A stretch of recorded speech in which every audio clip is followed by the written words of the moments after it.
আসসালামু আলাইকুম, স্বাগত জাগো টিভির এখনকার আয়োজনে। জানিয়ে দিচ্ছি হাতে থাকা সর্বশেষ আপডেট। মোসাদকে নিশ্চিহ্ন করতে আইআরজিসিকে $20 বিলিয়ন দিচ্ছে খামেনি। ইসরায়েলকে বোমার আগুনে পোড়াতে 145% বাজেট বৃদ্ধি ইরানের।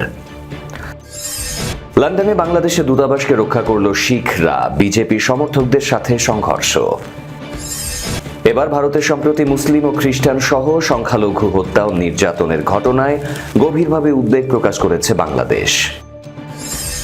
নেতানিয়াহু ওয়ান্টেড পোস্টারে ছেয়ে গেছে লন্ডন। ইরানের বিরুদ্ধে যুক্তরাষ্ট্র, ইসরায়েল, ইউরোপ পূর্ণমাত্রা যুদ্ধ শুরু করেছে বললেন পেজেশকিয়ান। ভিত্তিপ্রস্তর স্থাপনের পর বাবরি মসজিদ নির্মাণের এলাকায় প্রতিদিন ভিড় করছেন হাজারো মুসলিম দর্শনার্থী। পুতিনকে প্রিয় কমরেড সম্বোধন করে ইংরেজি নববর্ষের শুভেচ্ছা জানালেন কিম জং উন। শিরোনাম শুনছিলেন, এবার পুরো খবর। মোসাদকে নিশ্চিহ্ন করতে আইআরজিসিকে $20 বিলিয়ন দিচ্ছে খামেনি। ইসরায়েলকে বোমার আগুনে পোড়াতে 145% বাজেট বৃদ্ধি ইরানের।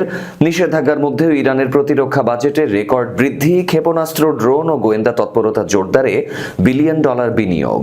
ইরানের সর্বোচ্চ নেতা আয়াতুল্লাহ আলী খামেনির অনুমোদনে ইসরায়েলের বিরুদ্ধে সামরিক ও গোয়েন্দা সক্ষমতা বাড়াতে ইসলামিক বিপ্লবী গার্ড বাহিনী আইআরজিসির জন্য বাজেট 145% বৃদ্ধি করা হয়েছে। সরকারি নথি ও মিডিয়া বিশ্লেষণে দেখা গেছে এই অর্থের বড় অংশ যাবে ক্ষেপণাস্ত্র, ড্রোন, গুপ্তচর বৃত্তির কার্যক্রমে, যার মূল লক্ষ্য ইসরায়েলের গোয়েন্দা সংস্থা মোসাদের কার্যকারিতা নিশ্চিহ্ন করা এবং ইসরায়েলি স্থাপনায় বোমা হামলা করার সামর্থ্য বাড়ানো। ইরানের সংসদে পাশ হওয়া বাজেটে আইআরজিসির জন্য বরাদ্দ বাড়ানো হয়েছে প্রায় $20 বিলিয়ন। এই অর্থের ব্যবহার হবে প্রধানত ড্রোন ও ক্ষেপণাস্ত্র উৎপাদনে, ইরানের স্থানীয়ভাবে তৈরি শাহেদ ড্রোন ও দূরপাল্লার ক্ষেপণাস্ত্রের মজুদ বাড়ানো, মোসাদের এজেন্ট ও অপারেশনকে রুখতে ইরান সমর্থিত সাইবার যুদ্ধ ও গোয়েন্দা নেটওয়ার্ক শক্তিশালীকরণ, আঞ্চলিক মিত্রদের সহায়তা, লেবাননের হিজবুল্লাহ, ইয়েমেনের হুথি ও সিরিয়ার ইরানি মোতায়েনকৃত বাহিনীকে অস্ত্র সরবরাহ। ইরানি নীতি নির্ধারকদের বক্তব্য, এই বাজেট বৃদ্ধিকে প্রতিরক্ষামূলক কৌশল হিসেবে তুলে ধরা হচ্ছে। তেহরানের দাবি, ইসরায়েল বারবার ইরানের পরমাণু বিজ্ঞানী ও স্থাপনায় হামলা চালিয়েছে, তাই এই সক্ষমতা অপরিহার্য। এক ইরানি সামরিক কমান্ডার বলেছেন, শত্রু যদি জানবে যে কোনো হামলার জবাবে তাদের অস্ত্রাগার ও গোয়েন্দা কেন্দ্র ধ্বংস হয়ে যাবে, তাহলে তার আক্রমণ করতে চাইবে না। ইসরায়েল এই বাজেট বৃদ্ধিকে আঞ্চলিক স্থিতিশীলতার জন্য হুমকি আখ্যা দিয়েছে।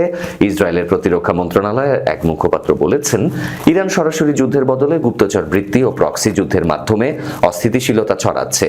আমরা প্রয়োজনীয় সব পদক্ষেপ নেব। মার্কিন যুক্তরাষ্ট্র ইরানের সামরিকায়নের নিন্দা জানিয়েছে, তবে পাশাপাশি তারা ইরানের পরমাণু কর্মসূচি নিয়েও শঙ্কা প্রকাশ করেছে। সৌদি আরব সহ অন্যান্য আরব রাষ্ট্র ইরানের কাছে এই সামরিক বিস্তারকে নিজেদের নিরাপত্তার জন্য ঝুঁকি হিসেবে দেখছে।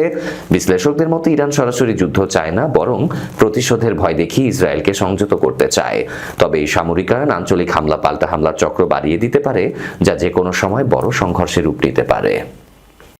লন্ডনে বাংলাদেশ দূতাবাসকে রক্ষা করল শিখরা, বিজেপি সমর্থকদের সাথে সংঘর্ষ। লন্ডনে বাংলাদেশের দূতাবাসের সামনে রোববার সংখ্যালঘুদের প্রতি সংহতি জানাতে আয়োজিত এক বিক্ষোভ ঘিরে উত্তেজনা ছড়িয়ে পড়ে। শিখস ফর জাস্টিসের প্রো খালিস্তান শিখ কর্মী ও ভারতের ক্ষমতাসীন ভারতীয় জনতা পার্টি বিজেপির ঘনিষ্ঠ ব্রিটিশ ভারতীয় হিন্দু গোষ্ঠীর সমর্থকদের মধ্যে মুখোমুখি সংঘর্ষ হয়। বাংলাদেশে হিন্দুদের হত্যার অভিযোগকে কেন্দ্র করে আয়োজিত এই বিক্ষোভে খালিস্তানপন্থী গোষ্ঠী ভারত বিরোধী স্লোগান দেয় এবং খালিস্তানের পতাকা প্রদর্শন করে। এ সময় খালিস্তান রেফারেন্ডাম অভিযানের সমন্বয়ক ও প্রবীণ শিখ কর্মী পারমজিৎ সিং পাম্মা দূতাবাস প্রাঙ্গণে জড়ো হওয়া হিন্দু বিক্ষোভকারীদের মুখোমুখি হন। পাম্মা ও বিজেপি সমর্থক হিন্দুত্ববাদী গোষ্ঠীর মধ্যে ধাক্কাধাক্কির ঘটনা ঘটে। পরিস্থিতি দ্রুত নিয়ন্ত্রণে আনলে ঘটনাস্থানে থাকা মেট্রোপলিটন পুলিশ দুই পক্ষকে আলাদা করে দেয় এবং শৃঙ্খলা ফেরত আনে। পরে প্রো খালিস্তান শিখ কর্মীরা দূতাবাস ভবনের চারপাশে প্রতিরক্ষামূলক অবস্থান নেয়। বিক্ষোভ চলাকালে কে হাদিকে হত্যা করেছে মোদি, কে হরদীপ সিং নিজ্জারকে হত্যা করেছে মোদি মোদি ভারত, এমন স্লোগান শোনা যায়। শিখ কর্মীদের অভিযোগ, শিখ নেতা কর্মীদের মৃত্যুর জন্য ভারত সরকার দায়ী। ভারতীয় নিরাপত্তা সংস্থাগুলোর মতে পরমজিৎ সিং পাম্মা মোস্ট ওয়ান্টেড সন্ত্রাসী তালিকাভুক্ত, তবে যুক্তরাজ্যে তার আইনি অবস্থান ভারতের দাবির সাথে এক নয়। এ বিষয়ে পাম্মা বলেন, তিনি যুক্তরাজ্যে প্রকাশ্যে বসবাস করছেন। কোনো ব্রিটিশ আদালত তার বিরুদ্ধে সন্ত্রাসবাদ সংক্রান্ত দোষ সিদ্ধি করেনি এবং ভারতের কোনো প্রত্যর্পণ আবেদন কার্যকর হয়নি। তিনি আরো দাবি করেন, আজ আমরা ভারতের অন্ধকার দিক উন্মোচন করতে জড়ো হয়েছি।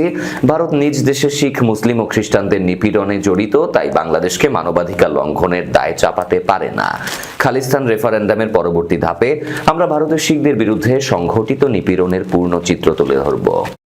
এবার ভারতে সম্প্রতি মুসলিম ও খ্রিস্টান সহ সংখ্যালঘু হত্যা ও নির্যাতনের ঘটনায় গভীরভাবে উদ্বেগ প্রকাশ করেছে বাংলাদেশ। ভারতের সংশ্লিষ্ট কর্তৃপক্ষ এসব ঘটনা নিরপেক্ষ তদন্ত এবং দোষীদের বিচারের আওতায় আনার দাবি জানিয়েছে ঢাকা। রোববার পররাষ্ট্র মন্ত্রণালয়ের মুখপাত্র এস.এম. মাহবুবুল আলম উদ্বেগ জানিয়ে এসব কথা বলেন। মাহবুবুল আলম বলেন, ভারতে মুসলিম খ্রিস্টান সহ বিভিন্ন সংখ্যালঘুর বিরুদ্ধে সংঘটিত নৃশংস হত্যাকাণ্ড, গণপিটুনি, নির্বিচারে আটক ও ধর্মীয় অনুষ্ঠানে বাধার ঘটনা গভীর উদ্বেগের বিষয়। এই মাসে ভারতের ওড়িশায় একজন মুসলিম যুবক জুয়েল রানাকে নৃশংস হত্যার ঘটনা, বিহারে মোহাম্মদ আতাহার হোসেনের নৃশংস হত্যাকাণ্ড, কেরালায় বাংলাদেশি সন্দেহে এক নিরীহ ব্যক্তির হত্যাকাণ্ড এবং বিভিন্ন স্থানে মুসলিম ও খ্রিস্টানদের উপর গণপিটুনি, সহিংসতার ঘটনা ঘটিয়েছে। মুখপাত্র বলেন, গত সপ্তাহে বড়দিন উদযাপনকালে ভারত জুড়ে খ্রিস্টানদের উপর সংঘটিত গণসহিংসতার বিষয়ে বাংলাদেশ গভীরভাবে উদ্বিগ্ন। এসব ঘটনাকে আমরা ঘৃণাজনিত অপরাধ ও লক্ষ্যভিত্তিক সহিংসতা হিসেবে দেখি। মাহবুবুল আলম বলেন, আমরা প্রত্যাশা করি ভারতের সংশ্লিষ্ট কর্তৃপক্ষ এসব ঘটনার নিরপেক্ষ তদন্ত করবে এবং দোষীদের বিচারের আওতায় আনবে। আমরা মনে করি যে প্রত্যেক দেশেরই দায়িত্ব তার সংখ্যালঘু সম্প্রদায়কে সুরক্ষা ও মর্যাদা দেয়া এবং প্রত্যেক দেশেরই তা পালন করা উচিত। নেতানিয়াহু ওয়ান্টেড পোস্টারে ছেয়ে গেছে লন্ডন। যুক্তরাজ্যের রাজধানী লন্ডনের বাস, সড়ক ও জনসমাগমপূর্ণ ব্যস্ত এলাকাগুলো ইসরায়েলের প্রধানমন্ত্রী বেনিয়ামিন নেতানিয়াহুকে ওয়ান্টেড ব্যক্তি ঘোষণা করা একটি পোস্টারে ছেয়ে গেছে। এক প্রতিবেদনে এই তথ্য জানিয়েছে তুরস্কের রাষ্ট্রায়ত্ত বার্তা সংস্থা আনাদোলু এজেন্সি। যুক্তরাজ্যের সংবাদ মাধ্যমগুলোর বরাত দিয়ে আনাদোলু এজেন্সির প্রতিবেদনে বলা হয়েছে, ব্রিটেনের ফিলিস্তিনপন্থী গোষ্ঠীগুলো করেছে এই কাজ। নেদারল্যান্ডস ভিত্তিক ইন্টারন্যাশনাল ক্রিমিনাল কোর্ট আইসিসি যে নেতানিয়াহুর বিরুদ্ধে গ্রেপ্তারি পরোয়ানা জারি করেছে তা উল্লেখ করা হয়েছে পোস্টারে। ফিলিস্তিনের গাজা উপত্যকায় যুদ্ধাপরাধ ও মানবতা বিরোধী অপরাধে সংশ্লিষ্টতার অভিযোগে 2024 সালের নভেম্বরে নেতানিয়াহুর বিরুদ্ধে গ্রেপ্তারি পরোয়ানা জারি করেছিল আইসিসি। গাজায় গত 2 বছরে সামরিক অভিযান চালিয়ে 71,000-এরও বেশি ফিলিস্তিনিকে হত্যার পর যুক্তরাষ্ট্রের প্রভাব মেনে অক্টোবর থেকে সেখানে যুদ্ধবিরতি ঘোষণা করেছে ইসরায়েল। কিন্তু অভিযোগ উঠেছে, প্রায় যুদ্ধবিরতির শর্ত ভেঙে সেখানে হামলা চালাচ্ছে ইসরায়েলি সেনাবাহিনী। ইরানের প্রেসিডেন্ট মাসুদ পেজেশকিয়ান অভিযোগ করেছেন যে ইসরায়েল, মার্কিন যুক্তরাষ্ট্র এবং ইউরোপ মিলে ইরানের বিরুদ্ধে সর্বাত্মক যুদ্ধ চালাচ্ছে। এই মন্তব্য তিনি করেছেন গত শনিবার 27 ডিসেম্বর, যখন ইসরায়েলি প্রধানমন্ত্রী বেনিয়ামিন নেতানিয়াহু শিগগিরই মার্কিন প্রেসিডেন্ট ডোনাল্ড ট্রাম্পের সাথে সাক্ষাৎ করতে ওয়াশিংটন সফরে যাচ্ছেন। কাতার ভিত্তিক সংবাদ মাধ্যম আল জাজিরা রবিবার 28 ডিসেম্বর এই তথ্য জানিয়েছে। পেজেশকিয়ান বলেন, আমার মতে আমরা এখন আমেরিকা, ইসরায়েল ও ইউরোপের সাথে পূর্ণমাত্রার যুদ্ধে লিপ্ত। তারা চায় না আমাদের দেশ স্বায়ত্তশাসিতভাবে নিজের পায়ে দাঁড়াক।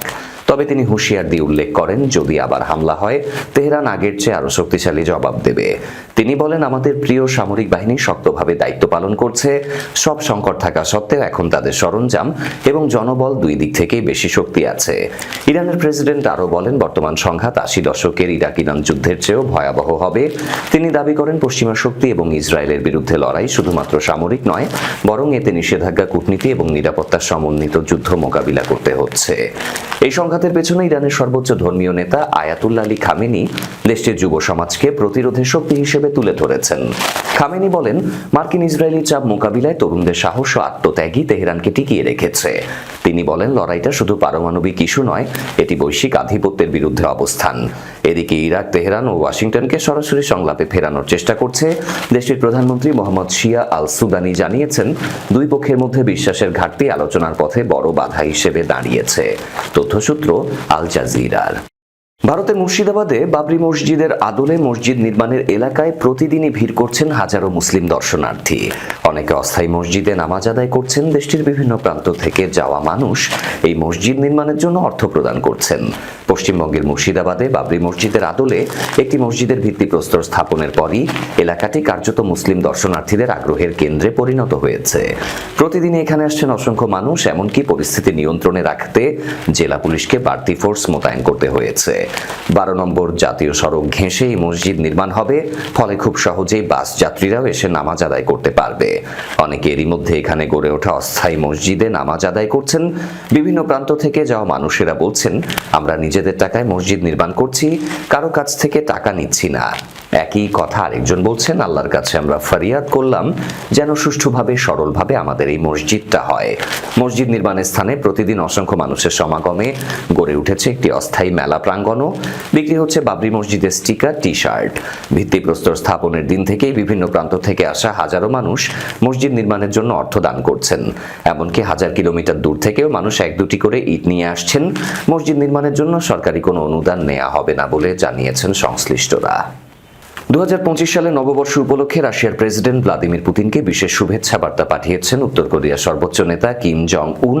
এই বার্তায় তিনি পুতিনকে প্রিয় কমরেড বলে সম্বোধন করেছেন এবং দুই দেশের সম্পর্ককে রক্তের ভাই হিসেবে বর্ণনা করেছেন। উত্তর কোরিয়ার রাষ্ট্রীয় সংবাদ মাধ্যম KCN এর বরাত দিয়ে জানিয়েছে দ্য চোসুন ডেইলি। পাঠানো এই বার্তায় কিম জং উন উল্লেখ করেন 2025 সালের এই সময়টি দুই দেশের সম্পর্কের জন্য এক ঐতিহাসিক মুহূর্ত। তিনি বলেন, উত্তর কোরিয়া ও রাশিয়ার সম্পর্ক এখন এমন এক কৃত্রিম জোটে পরিণত হয়েছে যেখানে আমরা একই পরীক্ষায় রক্ত ভাগ করে নিচ্ছি এবং জীবন মৃত্যুর সন্ধিক্ষণে একে অপরের পাশে দাঁড়িয়েছি। অজেয় জোটের অঙ্গীকারে কিম আরও বলেন, বর্তমানে দুই দেশের জনগণের মধ্যে যে সুদৃঢ় ঐক্য গড়ে উঠেছে তা পৃথিবীর কোনো শক্তি ভাঙতে পারবে না। তিনি এই সামরিক ও রাজনৈতিক জোটকে একটি অমূল্য সম্পদ হিসেবে অভিহিত করেন যা প্রজন্মের পর প্রজন্ম ধরে বজায় থাকবে। উত্তর কোরিয়ার নেতা পুনর্ব্যক্ত করেন তার সরকার ও জনগণ সর্বদা রাশিয়ার পাশে থাকবে। এই বার্তাটি মূলত প্রেসিডেন্ট পুতিনের গত 18 ডিসেম্বরের শুভেচ্ছা বার্তার একটি আনুষ্ঠানিক জবাব। পুতিন তার বার্তায় ইউক্রেন যুদ্ধে রাশিয়ার কুর্স্ক অঞ্চলে উত্তর কোরিয়ার সেনা মোতায়েনের জন্য কিমকে ধন্যবাদ জানিয়েছিলেন এবং এই সাহসী পদক্ষেপকে বীরত্বপূর্ণ বলে প্রশংসাও করেছিলেন। এরই সাথে শেষ করব আজকের জাগো টিভির আয়োজন। তার আগে শিরোনামগুলো আরও একবার। মোসাদকে নিশ্চিহ্ন করতে IRGC-কে $20 বিলিয়ন দিচ্ছে খামেনি। ইসরায়েলকে বোমার আগুনে পোড়াতে 145% বাজেট বৃদ্ধি ইরানের। লন্ডনে বাংলাদেশের দূতাবাসকে রক্ষা করল শিখরা। বিজেপি সমর্থকদের সাথে সংঘর্ষ। এবার ভারতে সম্প্রতি মুসলিম ও খ্রিস্টান সহ সংখ্যালঘু হত্যা ও নির্যাতনের ঘটনায় গভীরভাবে উদ্বেগ প্রকাশ করেছে বাংলাদেশ। নেতানিয়াহু ওয়ান্টেড পোস্টারে ছেয়ে গেছে লন্ডন। ইরানের বিরুদ্ধে যুক্তরাষ্ট্র, ইসরায়েল, ইউরোপ পূর্ণমাত্রার যুদ্ধ শুরু করেছে বললেন পেজেশকিয়ান। ভিত্তিপ্রস্তর স্থাপনের পর বাবরি মসজিদ নির্মাণের এলাকায় প্রতিদিন ভিড় করছেন হাজারো মুসলিম দর্শনার্থী। পুতিনকে প্রিয় কমরেড সম্বোধন করে ইংরেজি নববর্ষের শুভেচ্ছা জানালেন কিম জং উন। এই ছিল আজকের জাগো টিভির আয়োজনে। ধন্যবাদ সাথে থাকার জন্য। আল্লাহ হাফেজ।